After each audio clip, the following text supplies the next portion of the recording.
The world, for most, is a symphony, a cacophony of rustling leaves, distant laughter, the rhythmic thrum of a heartbeat, the whispered secrets of the wind. But imagine a world devoid of this intricate tapestry of sound. A silent, vibrating canvas where every movement is a tremor, every voice a silent contortion of lips. How, then, could such a being, born into this profound stillness, ever hope to command the very essence of sound, to weave melodies so rich, so resonant, that they could stir the souls of thousands? It is a paradox that defies logic, a riddle whispered in the hushed parlors of the mid-19th century, a question that haunted the very air around a woman named Elizabeth. Her story is not one of divine intervention or mystical gifts, but of a different kind of miracle, one born of human ingenuity, desperation, and a chilling manipulation of the senses. It is a tale that will make you question the very nature of perception, and perhaps the darkness that can lurk beneath the most extraordinary beauty. Prepare yourself, for the curtain is about to rise on a performance unlike any other, where the silence is as profound as the song. If you find yourself drawn into this unsettling narrative, if the mystery of Elizabeth's voice compels you to listen further, consider subscribing to our channel. Your support helps us uncover more forgotten histories, more chilling truths from the shadows of the past. The year was 1847. The air in rural Maryland hung heavy with the scent of damp earth and ripening tobacco leaves, a perpetual haze of humidity clinging to the sprawling fields of the Caldwell estate. Life on the plantation, for those who toiled under the relentless sun, was a monotonous cycle of dawn to dusk labor, punctuated by the distant, mournful calls of field hands and the sharp crack of a whip.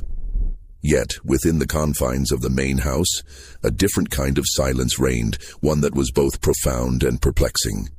Elizabeth, born into the Caldwell household, was a child of striking contrasts. Her skin, the color of polished mahogany, seemed to absorb the light, while her eyes, large and luminous, held a depth that belied her tender years. From her earliest days, it was evident she was different. The clatter of pots in the kitchen, the boisterous laughter of the other children, the sharp commands of Mrs. Caldwell, none of these elicited a reaction from the infant Elizabeth. She would watch, her gaze unwavering, as if observing a silent play unfold before her. Her mother, a quiet woman named Clara, who worked in the Caldwell's laundry, was the first to notice. Clara would sing soft lullabies, her voice a gentle balm, but Elizabeth's eyes would remain fixed, unblinking, on her mother's moving lips, never responding to the melody. When a heavy pot crashed to the stone floor, sending shards scattering, the other children shrieked and cried, but Elizabeth merely turned her head slowly, her expression unreadable. It was as if the world's sounds were a secret language she was not privy to. Mrs. Caldwell, a woman of stern demeanor and practical concerns, initially dismissed it as a peculiarity. "The child is simply quiet," she'd declare, waving a dismissive hand. But as Elizabeth grew, her silence became undeniable. Other children would call her name, and she wouldn't turn. A bell would ring, signaling dinner, and she would remain oblivious until someone gently guided her. The doctor, a portly man named Dr. Silas Croft, was summoned. He peered into her ears, shone a small lamp, and shook his head with a sigh. "A profound affliction, Mrs. Caldwell. The child is deaf, completely." The diagnosis settled over the household like a shroud. For Clara, it was a fresh sorrow in a life already burdened. She would spend hours with Elizabeth, teaching her simple gestures, tracing letters in the dirt, trying to bridge the chasm of silence that separated them. Elizabeth, in turn, was an eager, if sometimes frustrated, pupil. She learned to read lips with an uncanny quickness, her eyes darting, absorbing every subtle movement. She communicated through a series of expressive gestures and a few guttural sounds that were more felt than heard, vibrations in her own throat that she could perceive. The other enslaved people on the estate viewed Elizabeth with a mixture of pity and a strange reverence. Some believed her silence was a mark of divine favor, a special connection to a world beyond human understanding. Others saw it as a curse, a further burden in a life already defined by hardship. Young Thomas, a boy a few years older than Elizabeth who worked in the stables, would often try to communicate with her. He'd stomp his feet, hoping she'd feel the vibrations, or tap out rhythms on a wooden bucket, watching her face for any sign of recognition. Sometimes a faint smile would touch her lips, a flicker of understanding in her deep eyes, but the true meaning of sound remained elusive to her. Mrs. Caldwell, however, saw Elizabeth's condition not as a tragedy, but as an inconvenience. A deaf child was less useful, harder to instruct. She was often left to her own devices, wandering the edges of the fields, observing the silent dance of nature, or sitting by the river, feeling the subtle tremors of the water against the bank. It was during one such solitary afternoon, as Elizabeth sat beneath a weeping willow, her fingers trailing in the cool current, that Mrs. Caldwell's sister, Mrs. Eleanor Hathaway, arrived for her annual visit. Mrs. Hathaway was a woman of refined tastes and a keen, if somewhat ruthless, business acumen. She had inherited a small fortune and managed it with an iron fist, always seeking new ventures, new opportunities for profit. She was a widow, her life a tapestry of social engagements and shrewd investments. Her arrival was always an event, heralded by the rumble of her carriage and the rustle of her expensive silks. On this particular visit, Mrs. Hathaway, a woman who prided herself on her discerning eye, noticed Elizabeth.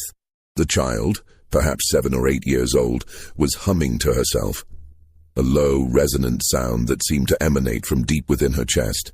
It was a wordless melody, a series of sustained tones that, to Mrs. Hathaway's surprise, possessed an unusual purity. "What is that child doing?" Mrs. Hathaway asked, her voice sharp, cutting through the humid air. Mrs. Caldwell, fanning herself on the veranda, glanced towards Elizabeth. "Oh, that's Elizabeth, my sister's child. She's deaf, poor thing. She often makes those noises. We pay them no mind." But Mrs. Hathaway did pay mind. She watched Elizabeth, her brow furrowed in thought. The child's humming was not tuneless, not discordant. It had a strange, almost ethereal quality. She approached Elizabeth, her silk skirts rustling. Elizabeth looked up, her eyes wide, unblinking. Mrs. Hathaway knelt, placing a hand gently on Elizabeth's chest. The vibrations were distinct, powerful. "She's deaf, you say?" Mrs. Hathaway murmured, more to herself than to her sister. "Completely? As a stone," Mrs. Caldwell confirmed with a shrug. "Never heard a sound in her life." A flicker of an idea, cold and calculating, began to take root in Mrs. Hathaway's mind. A seed of possibility, both wondrous and terrifying. She spent the rest of her visit observing Elizabeth, testing her in subtle ways.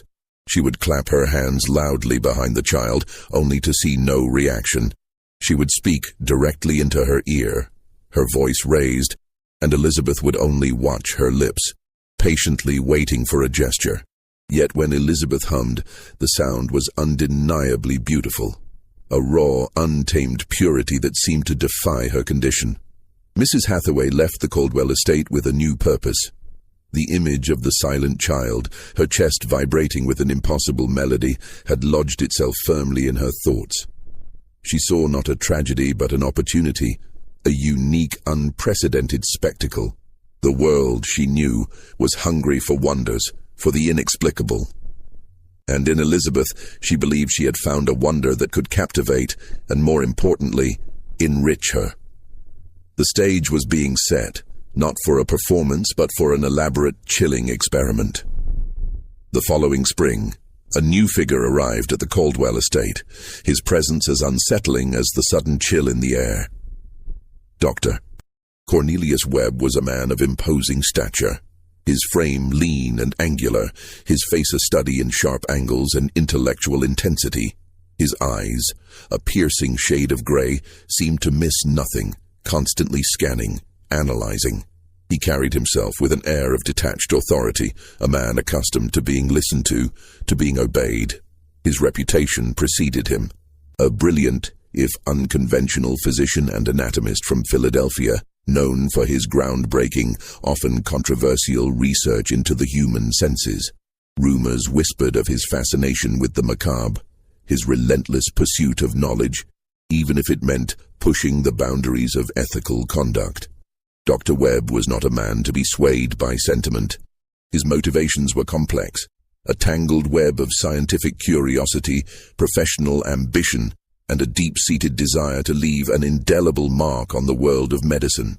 He had corresponded with Mrs. Hathaway for months, their letters filled with coded language, veiled suggestions, and the careful outlining of a project. Mrs.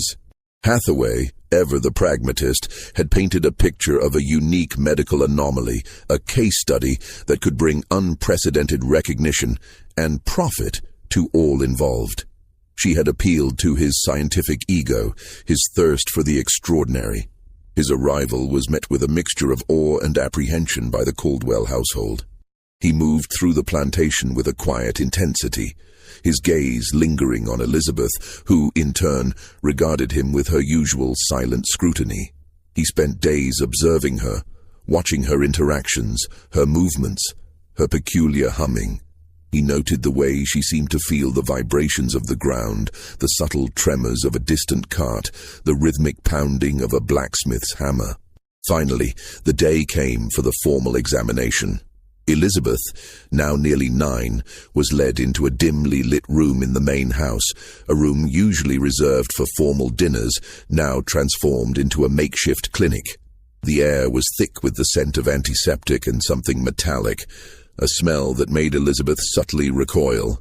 Dr. Webb stood over a table laden with an array of instruments, gleaming otoscopes, delicate tuning forks, a small, polished wooden box, and various other tools that looked both scientific and vaguely menacing. Mrs. Hathaway stood by, her hands clasped tightly, a nervous energy radiating from her usually composed demeanor. Mrs. Caldwell, pale and apprehensive, hovered in the doorway, her conscience warring with her sister's persuasive arguments about Elizabeth's future. Dr. Webb began his examination with a methodical precision that was both chilling and impressive. He peered into Elizabeth's ears, his brow furrowed, his lips moving in silent commentary. He tapped a small hammer gently on her knees, observing her reflexes. He ran a feather lightly over her skin, noting her sensitivity. Elizabeth remained stoic, her eyes following his every move, a flicker of fear deep within them. Then came the sound experiments. Dr. Webb took a large tuning fork, struck it sharply against the table, and held it close to Elizabeth's ear. No reaction. He repeated the action, placing the vibrating prongs against her mastoid bone, behind her ear. Elizabeth's eyes widened slightly. A subtle tremor ran through her. He noted it down. He then placed the vibrating fork against her forehead, her sternum, her fingertips. Each time a faint, almost imperceptible reaction. He moved to a small, polished wooden box, a resonant chamber he had designed. He struck a series of different tuning forks, each producing a distinct vibration. He held the box against Elizabeth's chest, then her back, then her skull. Elizabeth's reactions became more pronounced. Her breath would hitch, her fingers would twitch, her head would tilt, as if trying to discern something just beyond her grasp. "Remarkable," Dr. Webb murmured, his voice low, almost a whisper. "The auditory canal is completely occluded, as expected. No response to airborne sound, but the bone conduction, the sensitivity to vibration, it is extraordinary." He then produced a small, intricately crafted monochord, a single string stretched over a resonant wooden box with a movable bridge to alter pitch.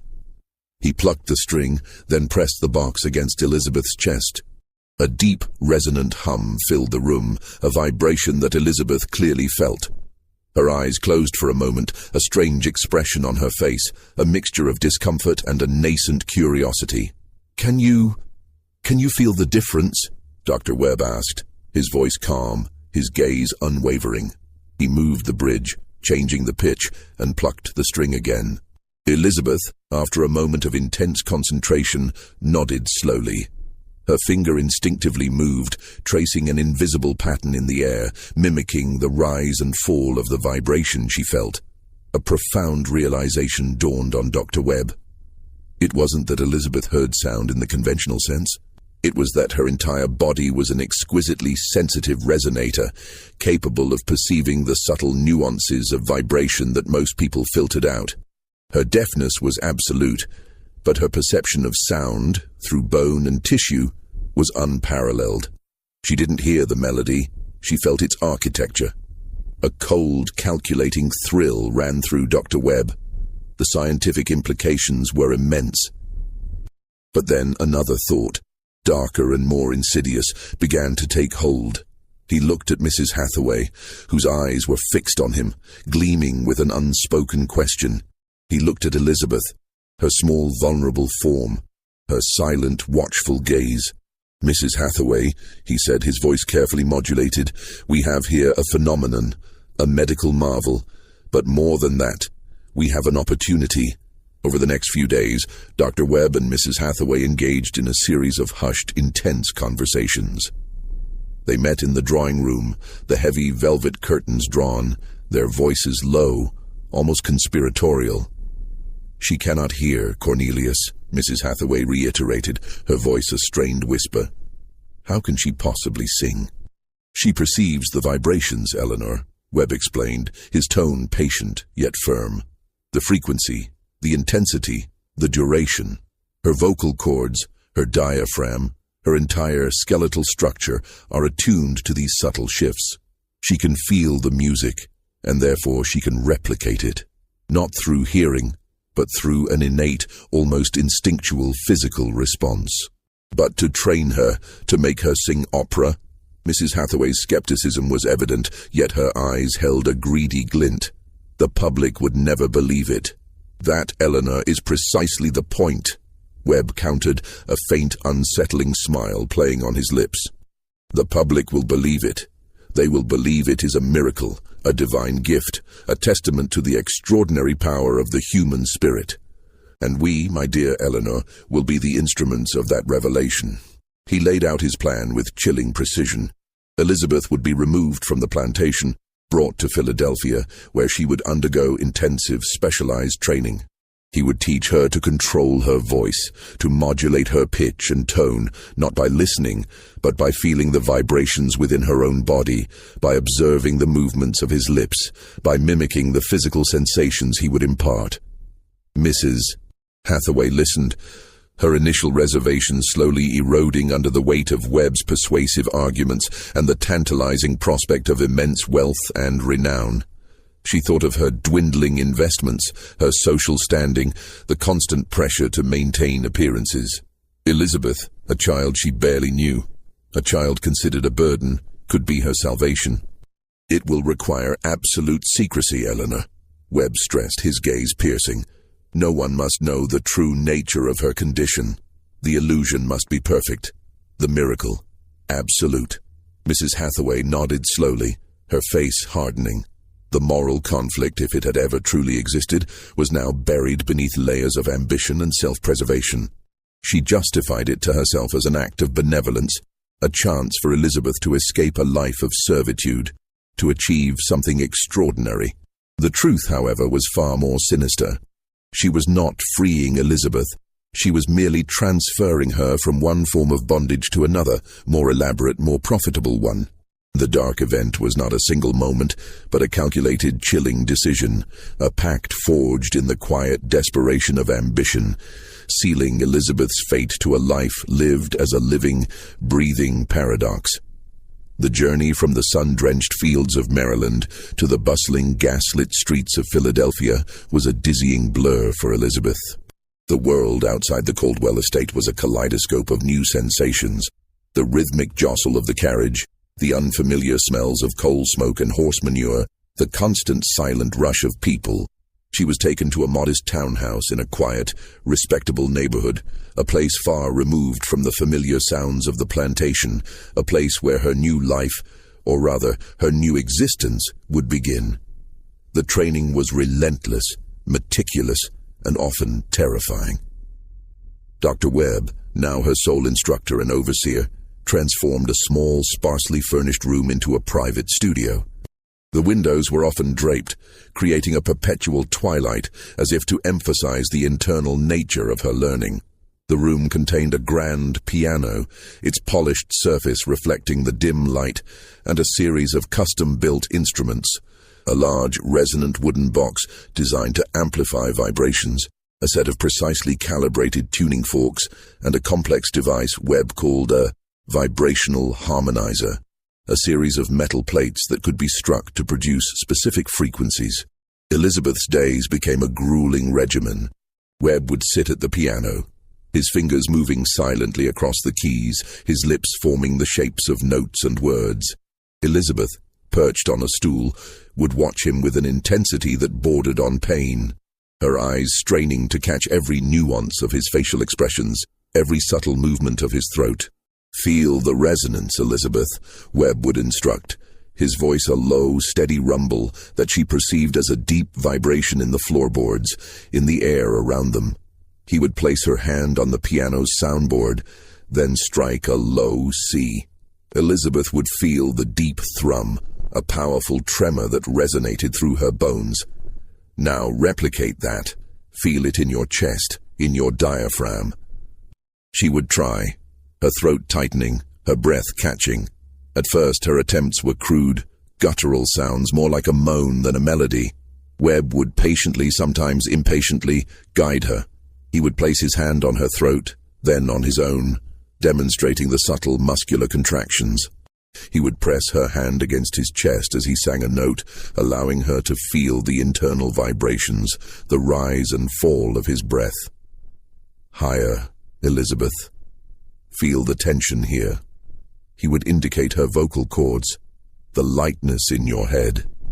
He would strike a higher note on the piano, a sharper, more delicate vibration.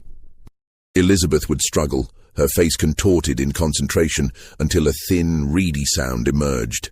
The process was agonizingly slow. Weeks bled into months. Elizabeth learned to associate specific lip movements with certain vocalizations. She learned to control her breath, to project her voice, not by hearing its volume but by feeling the pressure in her lungs, the vibrations against her palate. Webb taught her to feel the subtle shifts in pitch by placing her hand on the resonant box, then on her own chest, guiding her to match the internal sensation.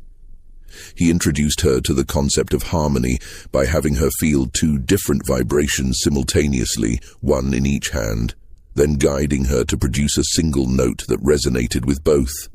It was a language of touch, of internal sensation, a world built entirely on the unseen. Elizabeth's confusion was profound. She understood that she was learning to make sounds, beautiful sounds, that seemed to please Dr. Webb and Mrs. Hathaway. But the purpose remained a mystery. She saw the other children playing in the street, heard their silent laughter, and wondered what secret joy they shared that she could not access. Sometimes a wave of despair would wash over her, a crushing sense of isolation. She would retreat into herself, refusing to sing, her eyes filled with a silent plea. It was during these moments that Mrs. Hathaway would intervene. She would sit with Elizabeth, her demeanor softening, her voice laced with a false tenderness. "Elizabeth, my dear, you have a gift, a truly extraordinary gift. Dr. Webb is helping you share it with the world. Imagine a life beyond this house, beyond the fields, a life of admiration, of respect. Mrs. Hathaway would paint vivid pictures of grand concert halls, of elegant ladies and gentlemen applauding, of a life free from the drudgery of servitude. She spoke of Elizabeth's mother, Clara, and how proud she would be. These words, though manipulative, offered a glimmer of hope to Elizabeth, a reason to endure the arduous training. She yearned for connection, for acceptance, and Mrs. Hathaway skillfully exploited that yearning. As Elizabeth's voice grew stronger, more controlled, Webb began to introduce her to more complex pieces. He would play entire operatic arias on the piano, his fingers flying across the keys, his body swaying with the music. Elizabeth would watch, her eyes tracing the movements, her hands often pressed against the piano's frame, absorbing the intricate patterns of vibration. Then, she would attempt to replicate them, her voice a raw, powerful instrument, slowly, painstakingly, shaping itself into the melodies she could only feel. The transformation was astonishing. Her voice, Once a simple hum, now possessed an incredible range, a rich timbre, and an almost supernatural purity.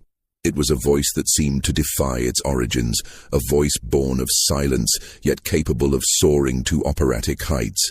Other characters began to notice the strange goings-on in the Hathaway townhouse. The house staff, mostly Irish immigrants, whispered amongst themselves. They heard the powerful, resonant voice emanating from the closed room, a voice that seemed to shake the very foundations of the house. They saw Elizabeth, a young black girl, always accompanied by Dr. Webb or Mrs. Hathaway, her eyes constantly scanning, her movements precise. They knew she was deaf, a fact that made her singing all the more unsettling. Rumors began to circulate in the neighborhood, tales of a miracle child, a divine voice, a gift from God. Dr. Webb, ever the strategist, carefully cultivated these rumors. He would drop hints to acquaintances, speak vaguely of a unique medical case he was overseeing, allowing the mystery to deepen. He understood that the more incredible the story, the more captivating the spectacle would be. He was not just training a singer, he was crafting a legend, a carefully constructed illusion designed to enthrall and to profit. The shadows of the past were not merely a backdrop, they were the very fabric of Elizabeth's new, manipulated reality. The whispers grew louder, spreading beyond the quiet streets of Philadelphia. The miracle child of Mrs. Hathaway's household became a topic of hushed conversation in drawing rooms and coffee houses. Dr. Webb, with his calculated leaks and enigmatic pronouncements, ensured that curiosity reached a fever pitch before any public unveiling. He understood the power of anticipation, the allure of the forbidden. The preparations for Elizabeth's public debut were meticulous, almost theatrical. Mrs. Hathaway spared no expense, commissioning elegant gowns for Elizabeth, selecting a small, exclusive venue, a private salon known for hosting cultural events, and sending out invitations to a carefully curated list of influential citizens, prominent physicians, and discerning critics. The narrative was carefully crafted. A young, gifted Negro girl, born into unimaginable hardship, now blessed with a voice of unparalleled beauty, a testament to the enduring power of the human spirit. The deafness was mentioned, but always as a tragic affliction overcome by an almost divine talent, never as the key to her unique perception. The evening of the debut arrived, a crisp autumn night in Philadelphia. Carriages lined the cobblestone street outside the salon, their lamps casting flickering shadows. Inside, the air was thick with the scent of perfume, polished wood, and nervous anticipation. The invited guests, a mix of the city's elite, abolitionists, and a few skeptical journalists, murmured amongst themselves, their eyes darting towards the small stage draped in velvet. Elizabeth, dressed in a simple but elegant gown of deep blue, stood backstage, her heart a frantic drum against her ribs. She felt the vibrations of the floorboards, the subtle tremors of the distant chatter, the rhythmic pulse of her own fear. Dr. Webb stood beside her, his hand a reassuring yet firm presence on her arm. He whispered instructions, his lips moving silently, reminding her of the cues, the breathing, the focus.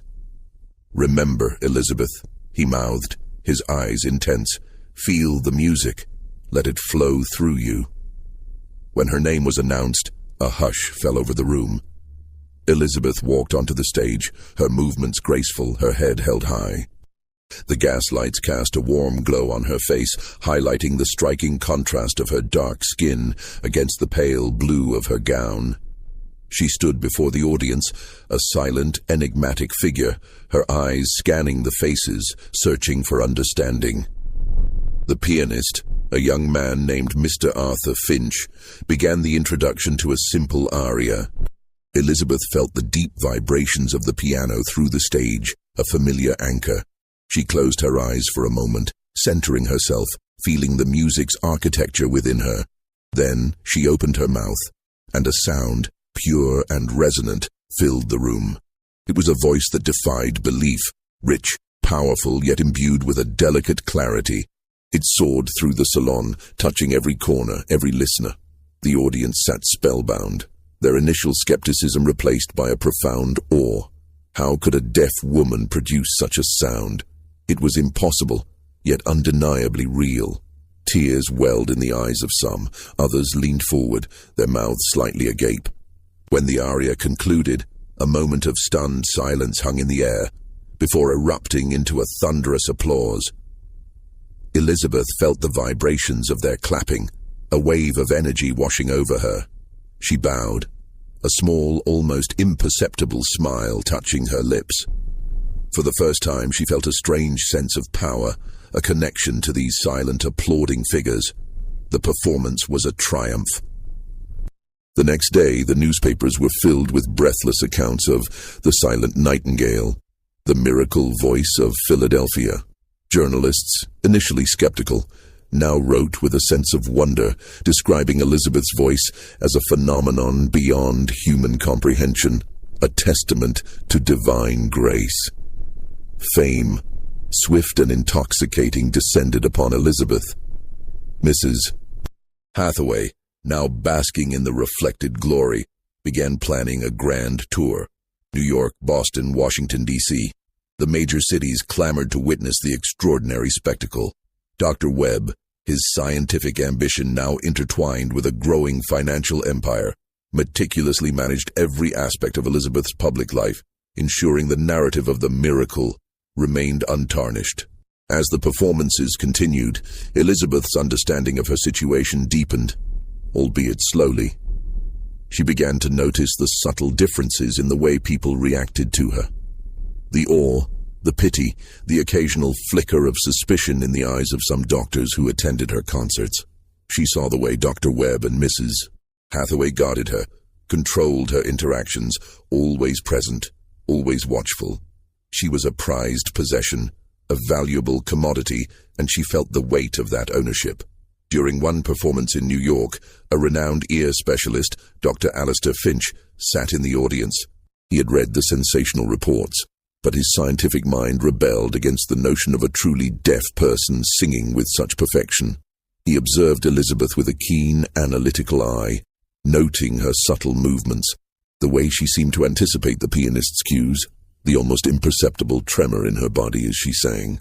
He noticed that she never seemed to react to the applause, only to the vibrations of the stomping feet. A seed of doubt, a scientific curiosity began to sprout in his mind. Another figure, a tenacious journalist named Mr. Elias Thorne, also attended Elizabeth's concerts. Thorne was known for his investigative prowess, his ability to uncover the hidden truths behind public facades. He found the story of the silent nightingale too perfect, too miraculous. He watched Dr. Webb and Mrs. Hathaway with a cynical eye, sensing a carefully constructed illusion.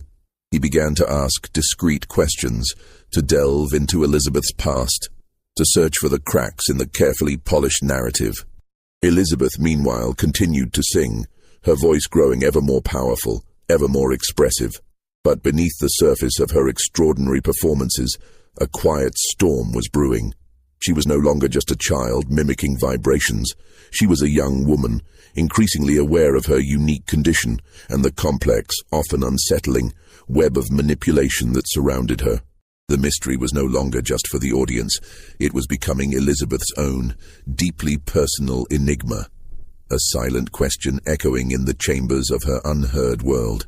The tour continued, a whirlwind of opulent theaters, hushed audiences, and thunderous applause. From the grand halls of Boston to the intimate parlors of Washington, D.C., Elizabeth's voice captivated the nation. Each performance was a testament to her extraordinary talent and to Dr. Webb's meticulous training. Yet, beneath the glittering surface of her burgeoning fame, the illusion began to fray, ever so subtly. In Boston, during a performance at the Tremont Theater, a minor incident occurred that, to the casual observer, was insignificant, but to the watchful eyes of Dr. Alistair Finch and Mr. Elias Thorne was a telling detail. The gaslight above the stage flickered violently, then briefly extinguished, plunging Elizabeth into momentary darkness. The pianist, Mr. Finch, missed a beat, his fingers faltering. For a split second, Elizabeth's voice wavered. A note held too long, a slight hesitation before she found her rhythm again. Dr. Webb, observing from the wings, visibly tensed. If Elizabeth truly heard nothing, why would a visual disruption affect her timing? It was a question that gnawed at Dr. Finch. Mr. Thorne, the journalist, was relentless in his pursuit of the truth.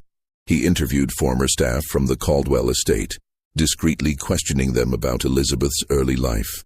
He learned of her profound deafness, a fact that made her current abilities all the more perplexing.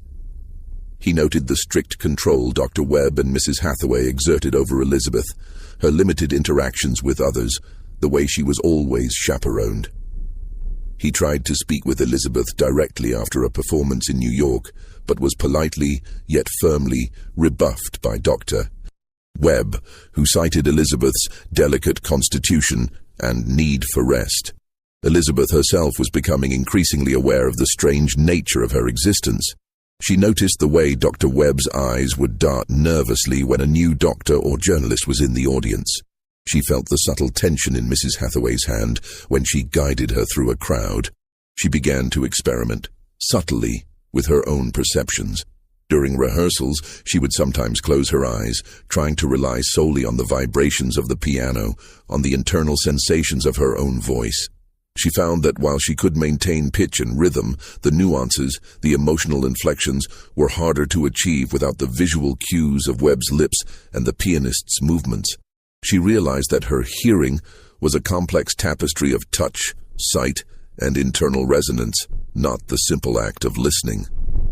Dr. Webb, sensing Elizabeth's growing awareness, became increasingly paranoid. He tightened his control, limiting her access to books, to conversations, to any information that might challenge the narrative he had so carefully constructed. He would spend hours with her, not just on vocal training, but on reinforcing the miracle story, emphasizing her unique gift, her divine purpose. He would praise her lavishly, then subtly remind her of her dependence on him, on Mrs. Hathaway, for her new life. His control was a silken cage, beautiful on the outside but suffocating within. Mrs. Hathaway, meanwhile, was deteriorating. The constant pressure, the weight of their deception, was taking its toll. She began to rely heavily on laudanum, her eyes often glazed, her hands trembling. She would have moments of profound guilt, staring at Elizabeth with a haunted expression. One evening, after a particularly triumphant performance in Philadelphia, she found Elizabeth alone in her dressing room, practicing a difficult passage. Mrs. Hathaway watched her, her face etched with a mixture of awe and despair. "Elizabeth," she whispered, her voice hoarse, Do you truly understand what you are doing?"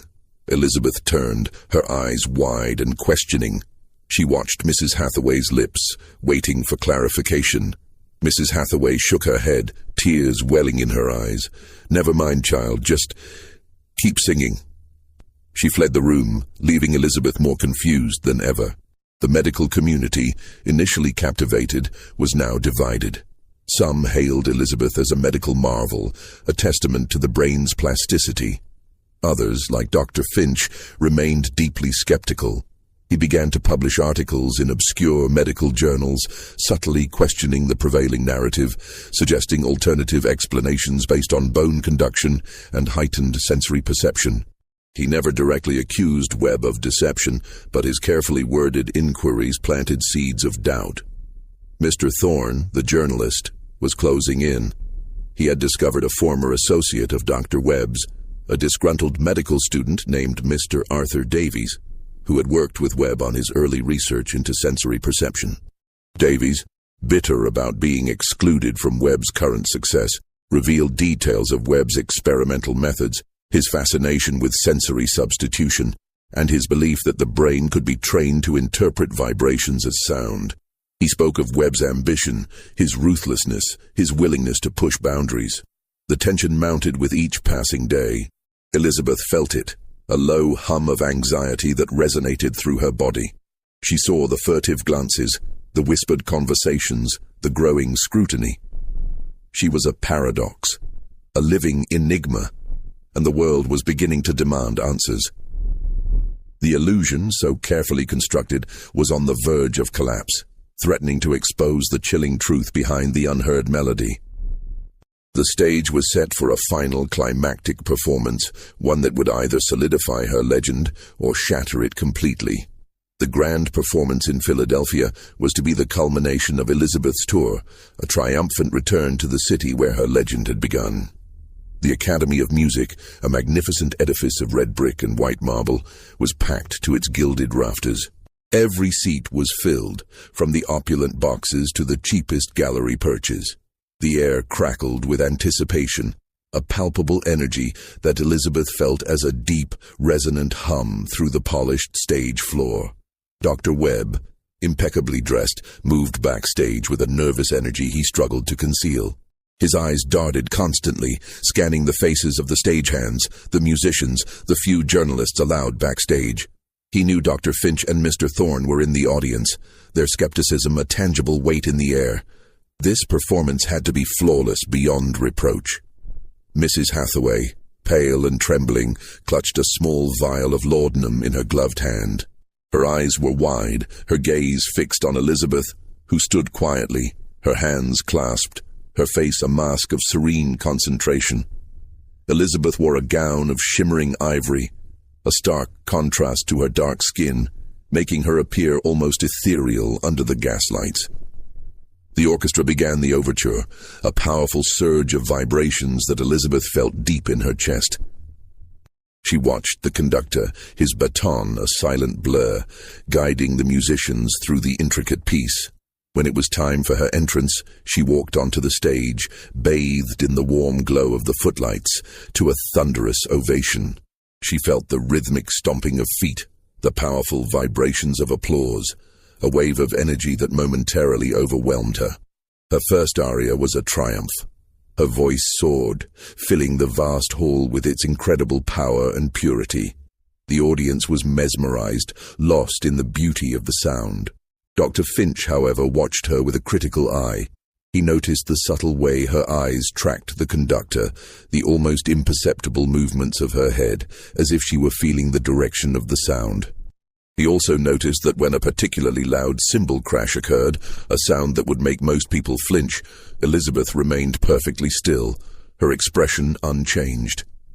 During the intermission, a carefully orchestrated test was set in motion. Mr. Thorne, through a contact on the Academy's board, had arranged for a renowned but notoriously eccentric composer, Monsieur Dubois, to conduct a surprise piece. Dubois was known for his improvisational style, his sudden shifts in tempo and dynamics, making it impossible for Elizabeth to have rehearsed the piece. When Elizabeth returned to the stage for the second act, Monsieur Dubois, a flamboyant figure with wild grey hair, took the conductor's podium. He bowed dramatically, then turned to the orchestra. He began to conduct a piece Elizabeth had never seen, never felt. Panic flickered in Elizabeth's eyes. She looked at Dr. Webb in the wings, a silent plea for guidance. Webb's face was ashen. He knew this was the trap.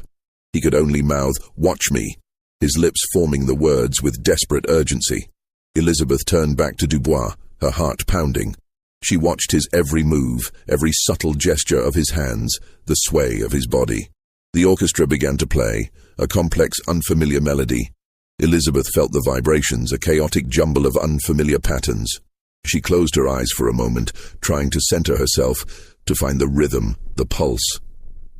She began to sing, her voice initially hesitant, a little off-key. The audience stirred, a ripple of unease passing through the hall. Dr. Finch leaned forward, his eyes narrowed. Mr. Thorne scribbled furiously in his notebook. Elizabeth opened her eyes, her gaze fixed on Dubois. She began to mimic his movements, to anticipate his cues, to feel the subtle shifts in the orchestra's vibrations. She focused on the internal sensations of her own voice, trying to match the patterns she felt. It was a desperate improvisational dance between her silent perception and the conductor's silent commands.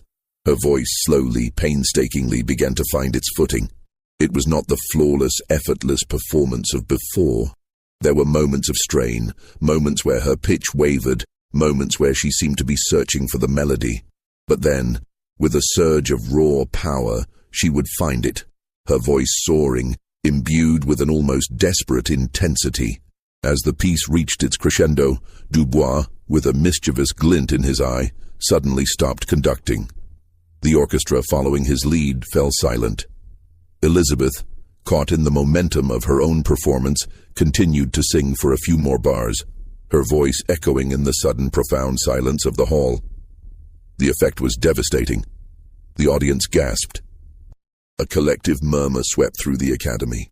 Elizabeth, realizing her mistake, her voice dying in her throat, looked out at the sea of faces, her own face etched with confusion and a dawning horror. She felt the vibrations of their whispers, their shock, their dawning understanding. Dr. Finch rose from his seat, his voice clear and resonant, cutting through the murmurs. "Ladies and gentlemen," he announced, "a truly remarkable performance, but one that, I believe, reveals the true nature of this extraordinary talent. Elizabeth, as we know, is profoundly deaf. She does not hear sound. She perceives it through vibration, through touch, and through the visual cues of her conductor. When those cues are removed, when the music is unfamiliar, her voice, while still beautiful, reveals its true human origins. A wave of outrage, of confusion, of dawning realization swept through the audience. Some shouted, demanding answers. Others sat in stunned silence, their illusions shattered. Dr. Webb, seeing his carefully constructed empire crumble, rushed onto the stage, his face contorted in a desperate attempt to regain control. "This is an outrage, a cruel trick. Monsieur Dubois has deliberately sabotaged her performance." But it was too late. The truth, or at least a significant part of it, had been revealed. Elizabeth, standing alone on the vast stage, felt the vibrations of the chaos, the anger, the disappointment. She looked at Dr. Webb, then at Mrs. Hathaway, who had collapsed into a chair in the wings, her face ashen. She finally understood. She was not a miracle. She was an instrument, a carefully crafted illusion, a paradox exploited for profit and ambition. The unheard melody had been unmasked, revealing the chilling silence beneath. The aftermath of the Philadelphia performance was a maelstrom of accusations, recriminations, and public scandal. The newspapers, once filled with adoring praise, now carried headlines screaming of the great deception, the silent fraud. Dr. Webb, his reputation in tatters, attempted to defend himself, arguing that his methods were groundbreaking, that Elizabeth's talent was genuine, regardless of its origins. But the public, feeling betrayed, was unforgiving. His medical practice dwindled, his scientific ambitions ridiculed. He retreated into obscurity, a bitter and disgraced figure, forever haunted by the collapse of his grand experiment. Mrs. Hathaway, utterly broken by the scandal and her own complicity, suffered a complete mental collapse. Her reliance on laudanum became an addiction, and she spent her remaining years in a state of semi-lucidity, whispering apologies to an unseen Elizabeth, her guilt a constant tormenting companion. Her fortune, once a source of pride, was quickly depleted by legal fees and her deteriorating health. Elizabeth, the silent epicenter of the storm, found herself in a precarious position. The public, while initially feeling deceived, also felt a strange pity for her. She was, after all, a victim of circumstance, a young woman exploited by ambitious adults. Abolitionist societies, who had initially championed her as a symbol of black excellence, now rallied to her cause, offering her protection and support. Dr. Alistair Finch, the skeptical physician, and Mr. Elias Thorne, the tenacious journalist, played crucial roles in shaping the narrative of Elizabeth's future. They published detailed accounts of their investigation, explaining the scientific principles of bone conduction and heightened sensory perception, demystifying the miracle without diminishing Elizabeth's extraordinary talent. They argued that her ability to sing, despite her deafness, was a testament not to divine intervention, but to the incredible adaptability of the human body and mind. Elizabeth, now free from the suffocating control of Webb and Hathaway, faced a choice. The world still wanted to hear her sing, but on different terms. She could continue to perform, but the illusion was shattered. She would no longer be the silent nightingale, but Elizabeth, the deaf singer, a woman who felt music rather than heard it. She chose to continue, but her performances changed. She no longer relied solely on visual cues. She worked with new musicians, explaining her unique perception, teaching them to communicate through touch, through subtle vibrations. She learned to conduct herself, feeling the rhythm through the floor, through the air, through the internal resonance of her own body. Her voice, though still powerful, gained a new depth, a raw, emotional honesty that resonated with audiences in a different, perhaps more profound way. Elizabeth never fully understood the concept of sound as others did. The world remained a silent, vibrating canvas for her. But she learned to navigate it, to interpret its subtle tremors, to translate them into the universal language of music. She became a symbol, not of a miracle, but of resilience, of the human capacity to adapt and create beauty in the face of profound adversity. Her career, though less sensational than its initial meteoric rise, was long and respected. She performed across the country, inspiring countless individuals, particularly those with disabilities, to pursue their passions. She never spoke publicly about the deception, choosing instead to let her voice, her unique form of communication, speak for itself. The legacy of Elizabeth Greenfield, the black woman who sang like an opera diva but was born completely deaf, became a complex tapestry. For some, she remained a figure of wonder, a testament to the inexplicable. For others, she was a cautionary tale of ambition and exploitation. But for those who truly understood, she was a pioneer, a living embodiment of the extraordinary ways in which the human spirit can transcend its perceived limitations. Her story, born in the shadows of manipulation, ultimately became a beacon of quiet strength, an echo in the silence that continues to resonate through history. The story of Elizabeth Greenfield is a testament to the extraordinary and often unsettling truths hidden within the annals of history. It reminds us that the most profound mysteries are often found not in the supernatural, but in the depths of human ingenuity, ambition, and the complex tapestry of our senses. If Elizabeth's unheard melody has resonated with you, if her silent struggle and eventual triumph have stirred your curiosity, then join our community. Subscribe to Liturgy of Fear for more tales that blur the lines between history and horror, between the known and the chillingly unknown. Your support allows us to continue bringing these forgotten narratives to light.